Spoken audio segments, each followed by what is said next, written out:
मैं फिर से आपसे कह रहा हूं कि अखिलेश यादव में ना तो काबिलियत है अपने पिता की तरह, ना अखिलेश यादव में जज्बा है सेकुलरिज्म को जिंदा रखने का, मगर अखिलेश यादव और समाजवादी पार्टी में बार बार वो यही कहते रहेंगे कि आप हमारा साथ दो, मुस्लिम समाज हमारा साथ दो, दलित समाज हमारा साथ दो, तो हम कामयाब हो जाएंगे। आपने वोट दिया तब भी बीजेपी कामयाब हो गई। यकीनन बीजेपी को हराना है, मगर समाजवादी पार्टी उत्तर प्रदेश और दासना से बीजेपी को नहीं हरा सकती। अगर दासना से आज अगर कोई योगी आदित्यनाथ को और नरेंद्र मोदी के दांत को खट्टा कर सकता है तो उसका नाम हाजी आरिफ है। तो मेरी आपसे गुजारिश है कि आप अच्छा फैसला लेकर हाजी आरिफ को और एमआईएम पार्टी को कामयाब करिए। आज अखिलेश यादव का मामला आप देख रहे हैं कि मुझे अभी बताया गया कि मीरठ को गए थे और मीरठ में कहां पर कैंपेन करते हैं, जो पूरा का पूरा उस वार्ड में जाते हैं जो अल्पसंख्यक समाज मुस्लिम बाहुल इलाका है। अखिलेश यादव सिर्फ वहीं पर कैंपेन करने के लिए जाते हैं और जब वहां पर गए तो अखिलेश यादव के मुंह के सामने खड़े होकर मीरठ के उन गयूर लोगों को मैं सलाम करता हूं जिन्होंने अखिलेश यादव के सामने खड़े होकर उनके मुंह पर कहा कि मजलिस इत्तेहादुल मुस्लिमीन जिंदाबाद, मजलिस पार्टी जिंदाबाद। तो अखिलेश यादव गुस्से से लाल पीले होकर अपनी गाड़ी में बैठकर वहां से भाग जाते। तो अखिलेश यादव को मालूम हो गया कि वो जो झूठ बोल रहे थे मजलिस पार्टी के ताल्लुक से, उत्तर प्रदेश की जनता, मगरबी यूपी की जनता, मीरठ की जनता और मुझे मालूम कि दासना की जनता भी उनके झूठ को उनके मुंह पर तमाचे के तौर पर मारेगी और सच्चाई को कामयाब करेगी। तो मेरे अजीज दोस्तों और बुजुर्गों, मैं दासना की सरजमीन से मीरठ की जनता से भी अपील करूंगा कि आप मजलिस के मेयर के उम्मीदवार को और पार्षद के तमाम उम्मीदवारों को आप कामयाब करिए। मैं मीरठ की आवाम को बता रहा हूं कि आप हरगिज इस बात का ताज्जुब मत करिए कि अगर आप अपने के वोट का सही इस्तेमाल करेंगे तो मीरठ से मजलिस का मेयर बनेगा और हम एक तारीख को रकम करेंगे। वहां पर समाजवादी पार्टी हो, बीएसपी हो, इनमें अब बगल में बैठ जाते हैं। तो कभी बंगाल में ममता बनर्जी के पैरों के पास बैठ जाते हैं, तो कभी नीतीश कुमार के सामने अपना सर झुका देते हैं। अरे याद रखो 2024 में अगर बीजेपी को हराना है तो तुमको बीजेपी को उसकी हिंदुत्व आइडियोलॉजी पर हराना पड़ेगा। अगर अपोजिशन के लीडर मिल जाएंगे इससे कुछ फायदा नहीं होगा। फायदा उस वक्त होगा जब यूपी की जनता को बीजेपी के खिलाफ खड़ा कर दिया जाए और उनसे कहा जाए कि बीजेपी आपको नौकरी देने में नाकाम साबित हुई है। बीजेपी नौजवानों का मुकद्दर बेरोजगार बनाकर रखती है। जब हम यूपी की और भारत की जनता को ये बात समझाने में कामयाब हो जाएंगे कि नरेंद्र मोदी प्रधानमंत्री जरूर बन गए मगर महंगाई को रोक नहीं सके। आज गरीबी बढ़ रही है, बेरोजगारी बढ़ रही है, आज जनता के पास पैसे नहीं है अगर उनके बच्चों को स्कूल में तालीम दिलाने के लिए। आज गरीब इतना परेशान है कि घर में अगर कोई बीमार पड़ जाता है तो उसको कर्जे लेकर अपने दोस्त या अपने रिश्तेदारों का इलाज करना पड़ता है।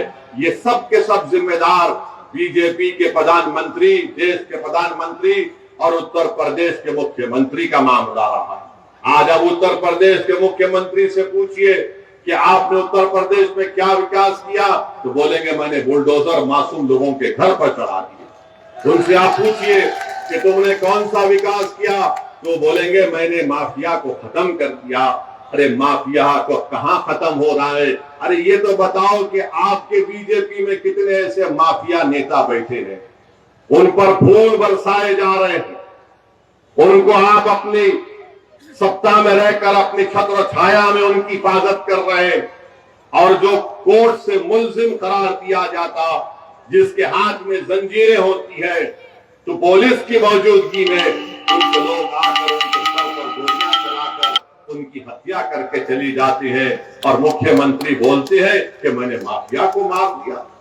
मुख्यमंत्री आपकी पुलिस है, उत्तर प्रदेश की पुलिस की कस्टडी में 2 प्रिजनर्स हैं और उनको आकर सर पर गोलियां मारकर, और मारने वाले पूरी तैयारी के साथ आए थे, मारकर हथियार फेंककर पुकारते सरेंडर सरेंडर और जेएसआर का नारा। मैं उन पुलिस वालों से मेरा एक सवाल है, अगर वो जेएसआर का नारा नहीं लगाते और तकबीर बोलते तो निकाल कर उनको वहीं घूम देते। ये कौन सा आपका इंसाफ है? से देंगे तो वहां पर क्या हो रहा था, गोली का जवाब जबान से भी नहीं दे पा रहे थे।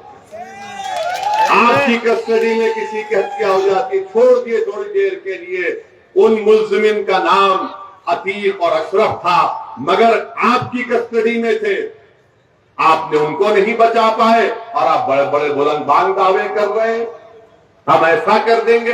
अरे तुम्हारी कस्टडी में जो प्रिजनर है तुम उसको नहीं बचा पाए, और मैं कह रहा हूं कि एनकाउंटर चाहे किसी समुदाय का हो, उसका नाम कुछ भी हो, एनकाउंटर से लोकतंत्र कमजोर होता है, एनकाउंटर से लोगों का विश्वास लोकतंत्र में, जमहूरियत में कम होता है, एनकाउंटर से कोर्ट जो कानून और इंसाफ के ऊपर अगर कोई इंसाफ करना है तो कोर्ट का काम है, जनता का एतमाद कोर्ट से कम हो जाएगा, जनता का एतमाद पुलिस से कम हो जाएगा, क्योंकि अगर कोई सत्ता में बैठ कर ये तय करेगा कि कोर्ट फैसला नहीं देगा, मैं गोली से इंसाफ करूंगा, तो जमहूरियत खत्म हो जाएगी।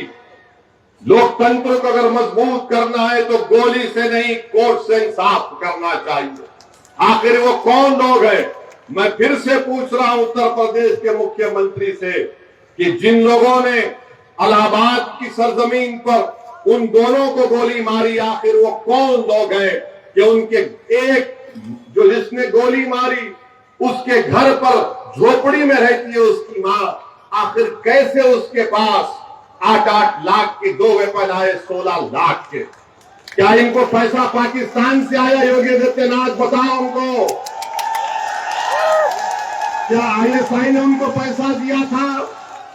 क्या ये लश्कर तैयबा के एजेंट थे या नाथूराम गोडसे की नाजायज औलाद थी? या तो हाफिज सईद की नाजायज औलाद या फिर गोडसे की नाजायज औलाद हो सकती है। मुख्यमंत्री बोलते नहीं है कि कौन है, कौन उनके पीछे है, कि कौन उनको वो 8-8 लाख की एक रिवॉल्वर दिया, सेमी ऑटोमेटिक, कहां से हथियार इनको आए, कोई सब भूल गए। मीडिया वाले 3 दिन 4 दिन तक खूब चलाए, उसके बाद बाबा के राज में जो हो रहा वो खामोश बैठ गए, बोले महाराज का मामला हो। अरे ये तो दिखाते कि भाई कहां से वो रिवॉल्वर आई, 8-8 लाख के 2-2 वेपन, 16 लाख की वेपन। अच्छा आप ये बात समझो, हम यहां पर दासना को क्यों आए? एक तो हाजी आरिफ, हम उनको बहुत मोहब्बत करते, बहुत चाहते उनको। दूसरा हमारा आने का मकसद ये, इसीलिए हम आए हैं और आते रहेंगे। हम इन नाजायज नाथूराम गोडसे की औलाद को कहना चाहेंगे कि गोलियों से हम डरने वाले नहीं हैं, मौत से डरने वाले का नाम असदुद्दीन ओवैसी नहीं है। जो वक्त मेरी मां ने मुझे पैदा किया वो वक्त अल्लाह ने तय किया। जिस वक्त इस दुनिया से हमारी आंख बंद होगी वो वक्त भी अल्लाह तय करेगा।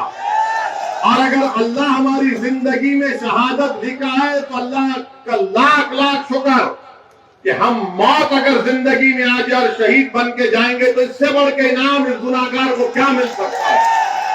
मगर तुम्हारी गोलियां, तुम्हारी ताकत, तुम्हारा जुल्म हमारी आवाज को दबा नहीं सकेगा।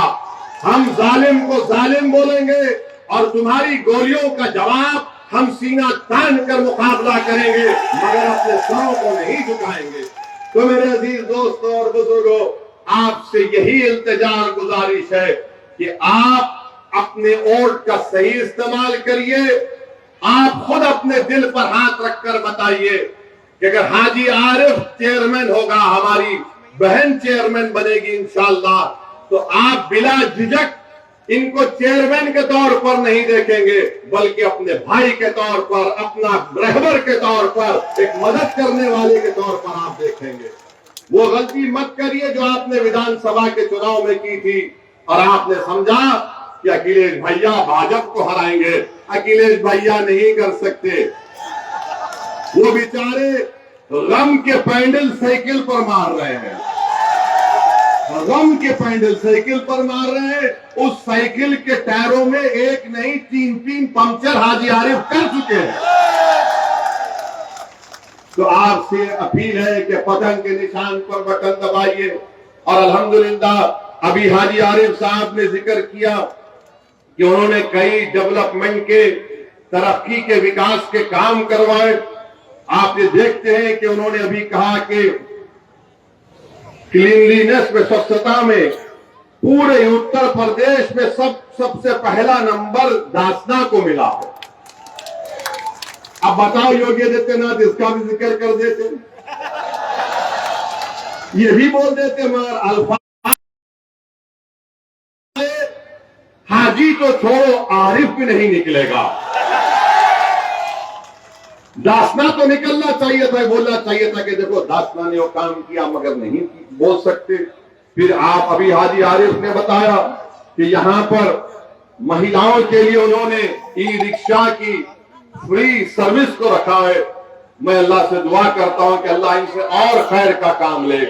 फिर आपने ये भी बताया कि पुल बनाया, मखदूम साहब का पुल बनाया, लाइब्रेरी की तामीर हो गई, 204 फ्लैट मुस्तहक गरीबों को दिए गए हैं और 1000 मकान तैयार मुकम्मल हो चुके हैं। ये तमाम काम हाजी आरिफ की मेहनत और जुस्तजू की वजह से यहां पर हुए हैं, क्योंकि आपने उनको वोट देकर कामयाब किया था। अब आइंदा 5 साल के लिए और भी बहुत से विकास के, डेवलपमेंट के काम करना बाकी है। मेरी आपसे एक दर्दमंदाना अपील है कि आप अपना एक वोट यहां पर मजलिस के उम्मीदवार हमारी बहन को, जिनका इंतखाबी निशान पतंग है, पतंग के निशान पर बटन दबाइए।